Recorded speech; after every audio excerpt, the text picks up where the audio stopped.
The narrative was straightforward. She desired a more peaceful life. However, the released records reveal a different tale. There were attacks, accusations, infractions of safety, and a co-star whom she feared so much that she required therapy in order to cope. CBS believed it would all end with their settlement. They were incorrect. At 56 years old, Pauley is now at last prepared to speak honestly about what actually transpired during those final years spent on the set. The birth date of Pauley Perrette was New Orleans, March 27, 1969, although her childhood was not rooted at all. Her dad was employed in the railroad sector.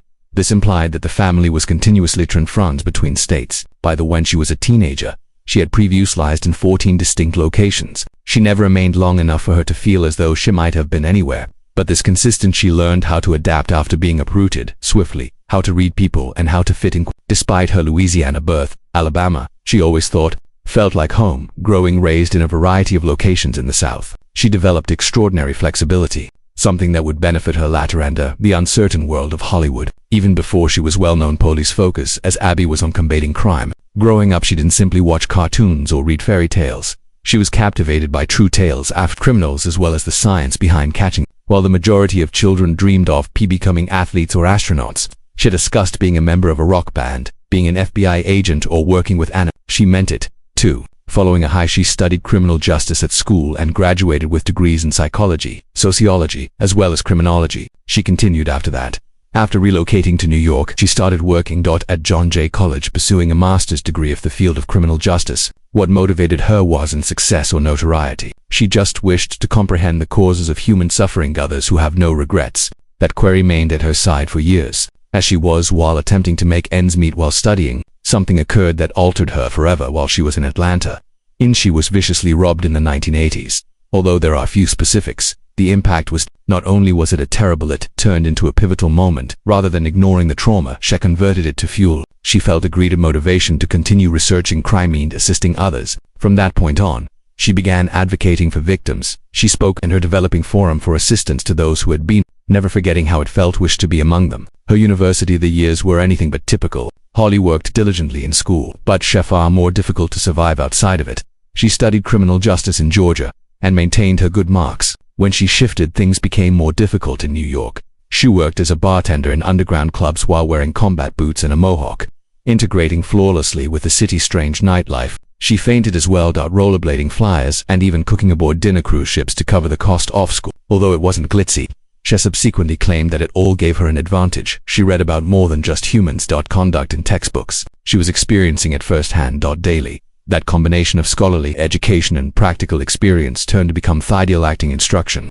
Despite the fact that that was not as she had intended it, she received when she was only 15. She got her first tattoo. The extremely conservative Southern the world in which she was raised was startling. She had grown up in a devout church where television and movies were hardly ever. When she was little, she resembled the ideal Southern girl, blonde hair and pigtails, well-mannered and courteous. However, she felt different on the inside. The ink showed the world that she wasn't going to abide by others' rules. She had been prepared for her. As the years went by, she gathered about 20 tattoos, each one conveying a portion of who she is. She created a canvas out of her body that disregarded every expectation that was placed on her with. When she eventually arrived she only had $71 in Hollywood in the 1990s to her name. She had recently arrived from New York, where she had been working as a bartender in that club scene and using every effort to remain afloat. Things in Los Angeles hadn't become any simpler. She collided with friends' floors and took on whatever work was available. She found it. She even provided voiceover. Perform for a dial-in music service in order torrent. She hadn't dreamed of being an actress. Pursuing her entire life. Something was involved. She fell while attempting to win. She only leaned into it because her initial intention was to work in criminology, was unable to cover the expenses. When she was at her lowest, she dogs along Sunset Boulevard for a walk, just $5 per day. It didn't appear to be much. However, it produced something unique. She saved a pit bull from those dogs. The street turned into Cease, her beloved. It was more than just a pet dog. It was a component of her narrative. After several years, when shared with a co-star regarding his vicious dog, the relationship was ceded much more weight to that situation. Those walks sparked my passion of animals. And remained a constant throughout her life. She has helped innumerable animals. Rescue groups ever since. The initial television break did not via agencies or auditions, but by hearing a conversation in a coffee shop at Chase. She was seated close by when she learned about a casting call for the Drew Carey Show. At one instance resulted into her being cast in an extra role named she portrayed Darcy in 4 episodes. more than 2 years. From there, she gradually started constructing her resume. She touched down roles in television series such as Murder and Frasier 1, and each one gave her a small nearer to her big break. The overheard the pivotal moment was the chat. In 2000, she made a minor participation in the film Almost Famous, portraying Alice Wisdom, a radio DJ. Although it wasn't a major part, it provided her the opportunity to collaborate with actors such as director Philip Seymour Hoffman, Cameron Crowe. Several years prior, Shetters acted in the short drama The Cost of Kissing. These positions weren't popular songs, but they aided her develop as an actress. Although nearly at the box Famous didn't earn much money. Office, it became a favorite among cults. Her appearance in such movies demonstrated that she had variety and skill long before NCIS produced She Is Well Known. Pauley Perrette walked in 2003 into the audition space wearing loose-fitting sneakers from Levi's with a simple white edge. Her natural hair color was blonde, not at all like the gothic figure she would eventually be known for. However, the moment she went in, according to Don Belisario, that's her. Her pal Kevin stated later Lawson attested that Perrette didn't have a need to make a concerted effort. Her vigor, rapid-fire speech, affection, and warmth Becca's hugs were sufficient. Abish wasn't eighth part she played, she had it in her natural self. Her vitality from caffeine, warmth, quick talking, and affection for Hugser and Puritan. Only Pauley was there, being Pauley. And then that moment was altered. Everything. Abby didn't simply sign up for the group, she became the center of the team. Despite the lack of official CBS statistics contrasting her level of popularity with other fans made it obvious about the characters, audiences loved Abby. She gained popularity among fans, and her responsibilities soon expanded beyond anticipations. After recognizing the link, authors continued to increasing her time spent on screens. By the time she departed in 2018, having made appearances in each episode since the program's debut, none of the other actors have such a run. On location, one tiny more mayhem was generated by the stuffed toy than any actor could ever do. It was Bert the purple stuffed animal that farted when squeezed, produced fart sounds. What began as a backdrop object evolved into a legend. The cast and crew got into a fight to hold on to it. In the end, the producers had to secure it in order to prevent individuals from bringing it home. Bert appeared in episode after episode, providing humorous comfort in the most dire circumstances. It wasn't his stims that contributed to Abby's fame. It was eccentric details like this that turned to become not to be forgotten. In the background, Perrette replaced a BY. As a serious forensic scientist. Wency Dog, the third episode, broadcast in it, was evident that Abby knew her in October 2003. Things, however, that wasn't a coincidence. Perrette collaborated with actual forensic specialists and became knowledgeable about the science herself. She searched ballistics, DNA analysis, and lab procedure, all to give the part a sense of. She didn't only commit lines to memory, that she knew what they meant. Fate enhanced Abby beyond her role on television. She felt as though they could enter or go to the actual NCIS lab and start working. Pauley Perrette's passion extended beyond the part. She dedicated her life to causes that was important. One of those was assisting veterans. She collaborated with Americans to Pups for Patriots Initiative by Humane. It matches veterans with service dogs experiencing traumatic brain injury and PS. The price of these dogs can reach training costs $30,000. However, Perrette had faith in the mission and carried out her could be useful. The application has paired around 160 veterans who have received training dogs, providing them with assistance as well. It reflected Abby's own profound regard for the military personnel on the show. The popularity of the show skyrocketed during 7th season's conclusion. The necrophobia is what the show dubbed it. However, it wasn't about death to her bodies. It has to do with the walls shutting in. Nevertheless, she remained true to herself for 15 years. She never gave in to fear. Her performance. In private, Perrette also made a webcomic while she was on NCIS. She published under the name P-Lab Babel as a television series that focuses on Abby's exploits in the lab. Initially, nobody was certain it was her. The comic featured Abisha Science, her comedy, and even featured the hippo Bert.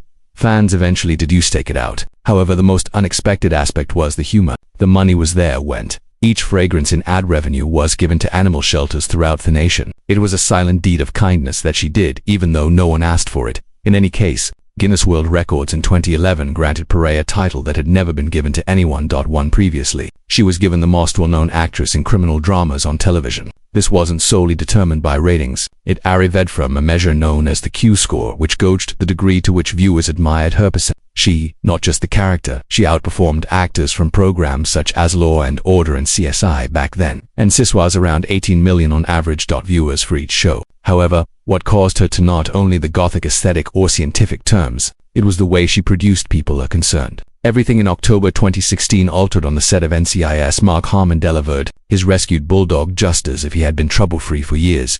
However, something went terribly wrong that day. Incorrect. A crew member was bitten by the dog, so poorly that the individual required 15 stitches. The assault was sufficiently severe, must halt manufacturing for 2 hours. It wasn't a brief fright. The harm left severe mental and physical injury. Later, Harmon's lawyer acknowledged he alerted him to the dangers of returning the dog. However, Dave came back. What was formerly a safe, the controlled set now has an underlying fear that evented and disappear in silence. It caused a cascade of events that would rip separates the show's foundation. Immediately following, the Pauley Perrette sought CBS after a dog attack. Don't ever let Dave back on the set. She was jarred. However, when the network allowed, the Shea was enraged when the dog returned. She applied with a stringent provision added to her contract for season 15. From after then, she will never be in Thethy. Same scene as Harmon once more. For admirers, it appeared to be a mystery. On the screen, they'd never showed up together. Behind the scenes, it was necessary to schedule the filming. All around them, her scenes were recorded. Distinct crews on various days, though the cost of production increased, and the whole system became more difficult to control. Within her, 15 million people watched the final episode. Individuals didn't even have the same construction. Editors needed to sew the episode meticulously, establishing the appearance of a relationship when none existed. In June 2019, Pauley then made things public. At 6 in the morning, she put out a tweet that instantly sent it outwide shockwaves. She claimed that she was afraid of Harmon and that he was the source of her nightmares. Assaulting her. She explicitly stated that she would never be seen on NCIS again. What she said did not originate from a news conference or a confidential source. They were straightforward, sincere, and unvarnished. The internet took off. Websites for entertainment crashed as fans made an effort to comprehend her words. Harmon's portrayal as a composed TV dad, the figure was jolted. He remained, for many such quiet, merely added weight to what she said. What wasn't previously understood that Pauley had already filed 3 different safety complaints with Human Resources. These weren't merely hearsay regarding disputes or wage discussions. Later subserified that she had voiced concerns regarding a year prior to her departure from the show. 2018, she shared on Twitter that she had experienced several physical attacks. Her post simply being compelled to remain silent and accused a strong machine of spreading falsehoods regarding her departure. She claimed to have felt going to work in danger and requiring rehab. The fact that she submitted 3 according to various stories. She attempted to go via the appropriate routes. Additionally, in implies that CBS had several opportunities to act more forcefully but chose not to. For Pauley, the office turned into something she couldn't simply leave. She had to get away. Behind the moment of greatest gravity arrived when rumors surfaced that she had employed a private detective. She wasn't merely, she was gathering evidence while ranting. The safety was documented by the investigator. Infractions on Pauley and the NCIS utilized that proof to force CBS to make a private agreement. As stated by CBS paid her someplace, according to several reports, $5 to $9 million. This has nothing to do with a poor script or salary cut. It had to do with security and responsibility. The settlement included a string non-disclosure contract intended to burn. At about the same time, CBSWA is already being criticized for other cases of wrongdoing. They had recently made a payment. Eliza Dushku received $9.5 million over harassment on another program. The Pauley's receipt of money implies that her case was severe enough to pose a considerable risk. Harm to Mark Harmon's and CBS's brand's career if the information was ever revealed. After several years, Pauley attempted to make a return with a brand new sitcom titled Broke. It got off to a great start. April 2, 2020, more over 7 million viewers. However, the success was short-lived. The ratings dropped swiftly. At the conclusion of episode 13, season, a mere 3.6 million individuals were keep observing. Within the primary demographic among those aged 18 to 49, the program feature decreased to a rating of 0.4. That figure is far less than what networks require to maintain or appear alive. Even the critics weren't nice. Describing the program as dull and lacking direction. Her TV career was supposed to be revived by CBS, but there was stillness at the end. After being one of the biggest primetime stars, Pauley's return collapsed on television. Insufficient numbers and poor reception. Only 2 months following Broke's, Pauley sent out a last cancellation message on July 7, 2020. She posted on Twitter, "I'm free in rainbow colors." It said "WASN" single quotes to merely a positive update. She was the one. Formal retirement from performing. She claimed that she now only has to answer to God, both plants and animals. Her canine companions were her sole judges. She stated, "It was evident that she has no plans to ever entering the field." Her performance, having more than 25 years of experience with about 350 episodes of NCIS alone. However, she was now permanently done. There were no plans, no goodbyes, and no interviews. Only one audacious statement that shut the door all the way. What many were surprised by what followed.